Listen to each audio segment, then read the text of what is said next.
सूर्यगढ़ का साम्राज्य अपनी भव्यता और समृद्धि के लिए दूर दूर तक प्रसिद्ध था। इसके ऊंचे सुनहरे शिखर सूरज की पहली किरण से चमक उठते थे और इसकी प्रजा अपने न्यायप्रिय राजा महाराजा महेंद्र प्रताप सिंह के शासन में सुख और शांति से जीवन व्यतीत कर रही थी। इस साम्राज्य का सबसे अनमोल रत्न थी राजकुमारी अनन्या। उनका सौंदर्य चंद्रमा को भी लज्जित कर दे, पर उनकी असली पहचान उनकी करुणा, ज्ञान और एक जिज्ञासु आत्मा थी। उन्होंने शास्त्रों और राजनीति का गहन अध्ययन किया था, लेकिन उनका मन हमेशा महल की चारदीवारी के बाहर की दुनिया के रहस्यों को जानने के लिए तड़पता था। सूर्यगढ़ की चमचमाती सीमाओं से बहुत दूर चंबल के उबड़ खाबड़ धूल भरे बेहद एक दूसरी ही दुनिया बसाए हुए थे। यह रुद्र की दुनिया थी, एक ऐसा नाम जो अमीरों और भ्रष्ट सामंतों के दिलों में खौफ पैदा करता था। रुद्र बीहड़ों का अघोषित राजा, एक डाकू था, लेकिन उसकी डकैती की परिभाषा अलग थी। वह उन व्यापारियों के काफिलों को लूटता था जो गरीबों का खून चूसकर अमीर बनते थे। उन जागीरदारों का खजाना खाली करता था जिन्होंने किसानों की जमीनें हड़प ली थीं। लूटा हुआ हर एक सिक्का, अनाज का हर एक दाना बेहद से सटे हुए गांवों के उन गरीबों में बट जाता था जिन्हें राज्य की न्याय व्यवस्था भूल चुकी थी। उसके लिए यह पाप नहीं, बल्कि कर्म का संतुलन था, एक तरह का त्वरित न्याय। उसके साथ ही उसे रुद्र भैया कहते थे और उसके लिए जान देने को तैयार रहते थे। रुद्र का अतीत एक दर्दनाक कहानी थी। कुछ साल पहले उसका गांव अष्टग्राम खुशहाल था। फिर राज्य के सेनापति विक्रम सिंह की नजर उस गांव की उपजाऊ जमीन पर पड़ दी। उसने एक झूठी सिंचाई परियोजना की आड़ में गांव वालों से उनकी जमीनें छीनने की कोशिश की। जब रुद्र के पिता, जो गांव के मुखिया थे, ने इसका विरोध किया तो विक्रम सिंह ने उन्हें देशद्रोही घोषित कर दिया और एक रात पूरे गांव में आग लगवा दी। उस आग में रुद्र का पूरा परिवार जलकर राख हो गया। रुद्र किसी तरह बच निकला और उसके सीने में धधकती ज्वाला ने उसे डाकू रुद्र बना दिया। उसका एक ही लक्ष्य था, विक्रम सिंह से प्रतिशोध और उन सभी लोगों के लिए न्याय जिन्हें कुचला गया था। एक दिन राजकुमारी अनन्या अपनी मां द्वारा दी गई मन्नत पूरी करने के लिए राज्य की सीमा पर स्थित प्राचीन देवी मंदिर के लिए एक भव्य काफिले के साथ निकली। उनके साथ उनकी सखी इला और कुछ विश्वासपात्र सैनिक थे। उन्होंने जंगल का शांत और मनोरम मार्ग चुना था, इस बात से अनजान कि यह शांति एक तूफान से पहले की थी। जैसे ही उनका काफिला जंगल के सबसे घने हिस्से में पहुंचा, पैदों के पीछे से दर्जनों डाकू निकल आए। हर हर महादेव के उद्घोष से पूरा जंगल गूंज उठा। राजकुमारी के सैनिक बहादुरी से लड़े, तलवारें टकराईं, चीखें गूंजी, लेकिन डाकुओं की संख्या और गुरिल्ला युद्ध नीति के सामने वे टिक न सके। एक नकाबपोश डाकू राजकुमारी के रथ की ओर लपका। इला डर से चीख पड़ी। तभी एक भारी गरजदार आवाज ने उस डाकू के कदम रोक दिए। काशी, मैंने कहा था औरतों पर हाथ नहीं उठाना। वह रुद्र था। उसकी कदकाठी पहाड़ जैसी थी और उसकी आंखों में एक अजीब सी तेजस्विता थी जो किसी को भी भयभीत कर सकती थी। उसने रथ के पर्दे को धीरे से हटाया। अंदर डर और घबराहट के बीच राजकुमारी अनन्या शांत बैठने की कोशिश कर रही थी। उनकी आंखों में भय के साथ साथ एक अद्भुत दृढ़ता थी। एक पल के लिए रुद्र उनकी इस अप्रत्याशित शांति और अलौकिक सौंदर्य में खो गया। उसने आज तक ऐसी कोई स्त्री नहीं देखी थी जो मौत के सामने इतनी गरिमा से बैठी हो। अनन्या ने भी उसे देखा। यह वह क्रूर डाकू था जिसके किस्से उन्होंने सुने थे। इसकी आंखों में क्रूरता नहीं, बल्कि एक गहरा दर्द और एक अनकही कहानी थी। रुद्र ने अपने साथियों को केवल शस्त्र और खजाना लेने का आदेश दिया। उसका राजकुमारी को कोई नुकसान पहुंचाने का इरादा नहीं था। वह बस उन्हें डराकर यह संदेश देना चाहता था कि राज्य में सब कुछ ठीक नहीं है। लेकिन तभी दूर से घोड़ों की टापों की आवाज सुनाई दी। यह राजा की सेना की दूसरी टुकड़ी थी जो काफिले की सुरक्षा के लिए पीछे चल रही थी।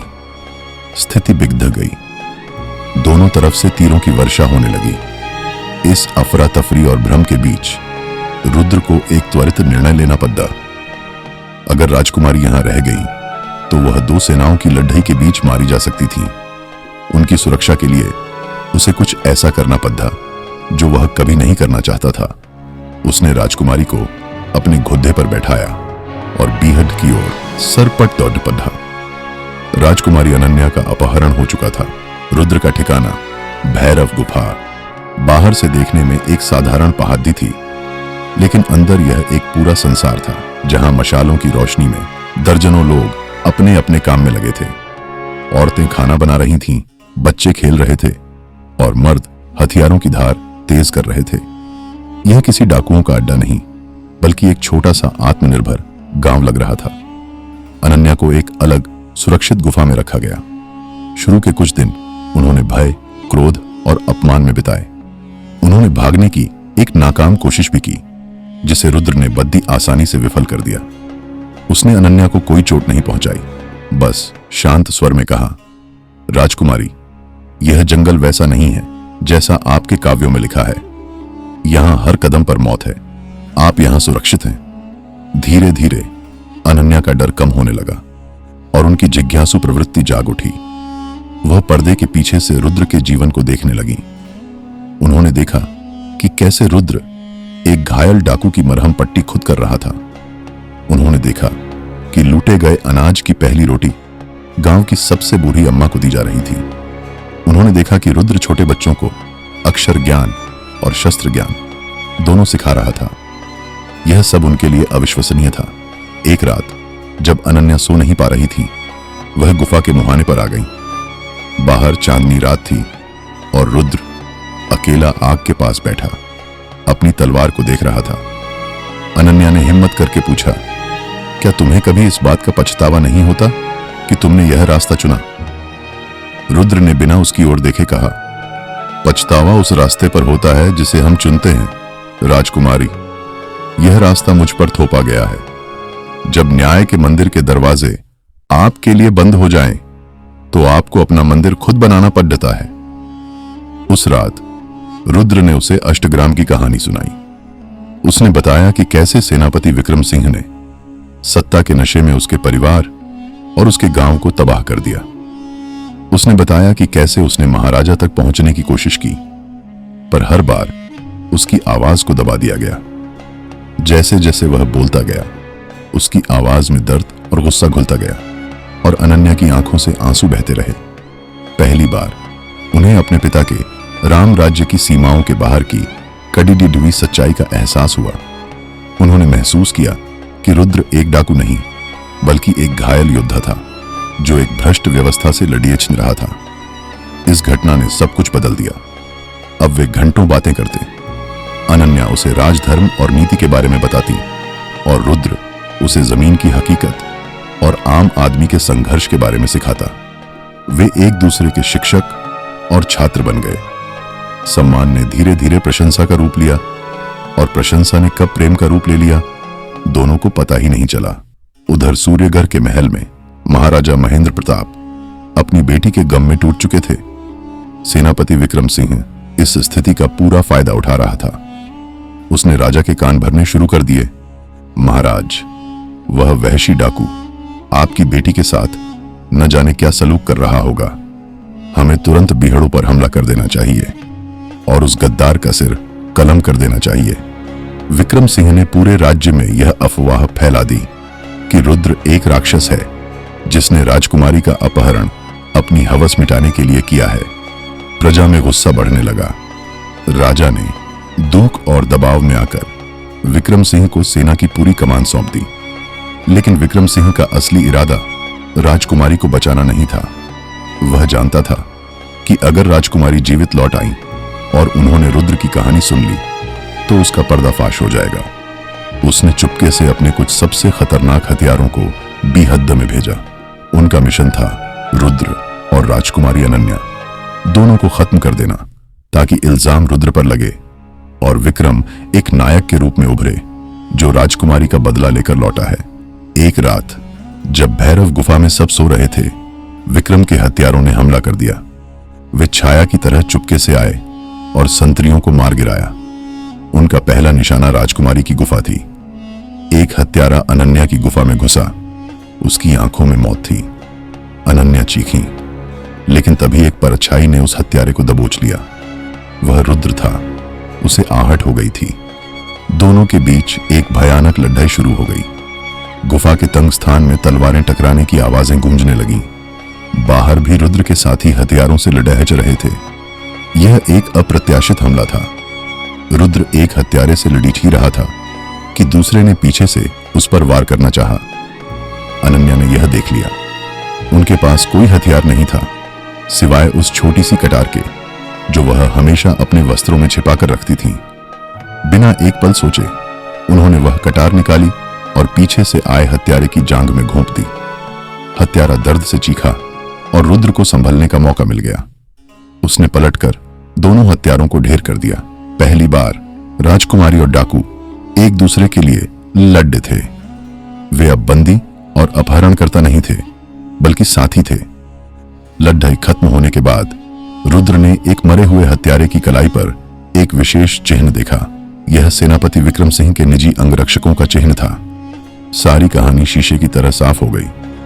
रुद्र ने अनन्या की आंखों में देखते हुए कहा, यह हमला आपको बचाने के लिए नहीं था राजकुमारी, यह हम दोनों को खत्म करने के लिए था। सेनापति विक्रम सिंह चाहता है कि आप कभी महल वापस न लौटें। अनन्या का चेहरा दृढ़ हो गया। तो फिर हम उसे वही देंगे जो वह नहीं चाहता। हम महल वापस लौटेंगे। अब उनका लक्ष्य केवल बचना नहीं था बल्कि न्याय करना था। अनन्या को महल के नीचे बने गुप्त सुरंगों के एक नेटवर्क के बारे में पता था जिसे शाही परिवार आपातकाल के लिए इस्तेमाल करता था। उन्होंने उसी रास्ते से महल में प्रवेश करने की योजना बनाई। अमावस्या की रात को रुद्र, अनन्या और रुद्र के दो सबसे विश्वासपात्र साथी बूढ़े भीमा और जवान काशी उस गुप्त सुरंग के मुहाने पर पहुंचे। सुरंग अंधेरी, सीलन भरी और मकद्दी के जालों से पटी पद्दी थी। हर आवाज गूंज रही थी और हर परछाई दुश्मन लग रही थी। यह रहस्य और रोमांच से भरा एक खतरनाक सफर था। घंटों चलने के बाद वे महल के उस हिस्से में निकले जो सीधा दरबार हॉल के पीछे खुलता था। उस दिन विक्रम सिंह ने अपनी शक्ति का प्रदर्शन करने के लिए एक विशाल दरबार का आयोजन किया था। वह राजा को बीहड़ों पर पूर्ण आक्रमण के लिए उकसा रहा था। महाराज, अब और विलंब नहीं, हमें उस डाकू के खून से अपनी राजकुमारी के अपमान का बदला लेना होगा। विक्रम सिंह गरज रहा था। तभी दरबार हॉल का विशाल पिछला दरवाजा एक जोरदार धमाके के साथ खुला। सबकी निगाहें उस ओर मुद्दी। धूल और धुएं के बीच से चार आकृतियां उभरी।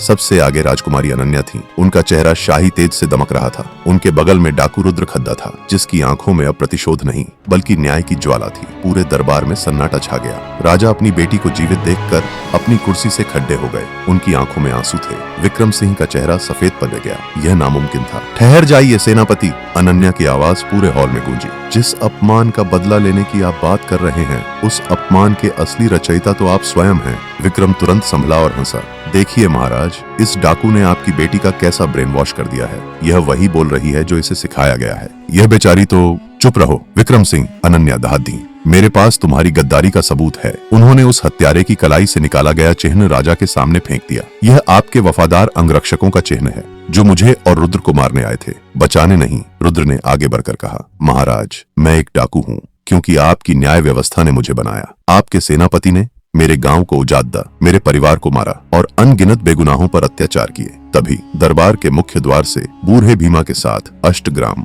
और दूसरे गांवों के दर्जनों किसान अंदर आ गए। उन्होंने एक एक करके विक्रम सिंह के जुल्मों की गवाही देनी शुरू कर दी। सच्चाई एक ज्वार की तरह विक्रम सिंह पर टूट पड़ी। उसका खेल खत्म हो चुका था।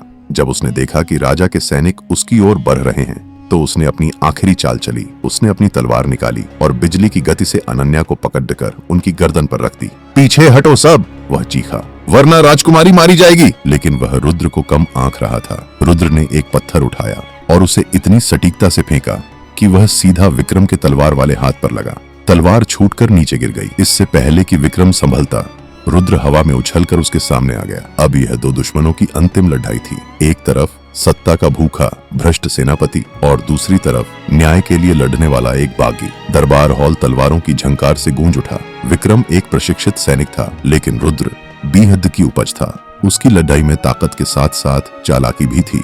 उसने विक्रम को लड़ाई में उलझाकर उस खंभे के पास धकेल दिया जहां शाही ध्वज लगा था। एक सही मौका देखकर रुद्र ने ध्वज के डंडे को लात मारी। भारी डंडा सीधा विक्रम के सिर पर गिरा और वह बेहोश होकर जमीन पर ढेर हो गया। रुद्र ने उसे मारा नहीं, उसने न्याय को अपना काम करने दिया। शाही रक्षकों ने विक्रम सिंह और उसके साथियों को गिरफ्तार कर लिया। एक नई सुबह दरबार शांत हो गया था। राजा महेंद्र प्रताप अपनी बेटी से गले मिले। उन्होंने रुद्र की ओर देखा। वह व्यक्ति जिसे वे एक राक्षस समझते थे, उसने उनकी बेटी और उनके राज्य दोनों की रक्षा की थी। राजा ने भरे दरबार में घोषणा की, रुद्र, तुमने कानून तो धा है, लेकिन तुमने धर्म की रक्षा की है। मैं तुम्हें और तुम्हारे सभी साथियों को पूर्ण क्षमा प्रदान करता हूँ। उन्होंने आगे कहा, लेकिन क्षमा काफी नहीं है। तुमने मुझे दिखाया है कि एक राजा के रूप में मैं विफल रहा हूँ। मैं एक नई न्याय और ग्रामीण विकास परिषद का गठन करता हूँ और मैं चाहता हूँ कि तुम, रुद्र, इसका नेतृत्व करो। अपनी आग को अब निर्माण में लगाओ। रुद्र ने कृतज्ञता से सिर झुकाया। कुछ महीनों बाद सूर्यगढ़ ने एक ऐसा विवाह देखा जिसकी किसी ने कल्पना भी नहीं की थी। राजकुमारी अनन्या और रुद्र, जो अब राज्य का एक सम्मानित अधिकारी था, विवाह के बंधन में बंध गए। यह केवल दो लोगों का मिलन नहीं था, बल्कि यह महल और बीहद का, सत्ता और सत्य का, और कानून और न्याय का मिलन था। उनकी प्रेम कहानी सूर्यगढ़ के इतिहास में एक लोक कथा बन गई। एक ऐसी गाथा जो पीढ़ियों को यह सिखाती रही कि सच्चा प्रेम और न्याय की दृढ़ इच्छा किसी भी दीवार, किसी भी परंपरा और किसी भी दूरी को मिटा सकती है। और यह कि कभी-कभी एक डाकू के दिल में एक राजा से भी ज्यादा बद्दा राज्य बसता है।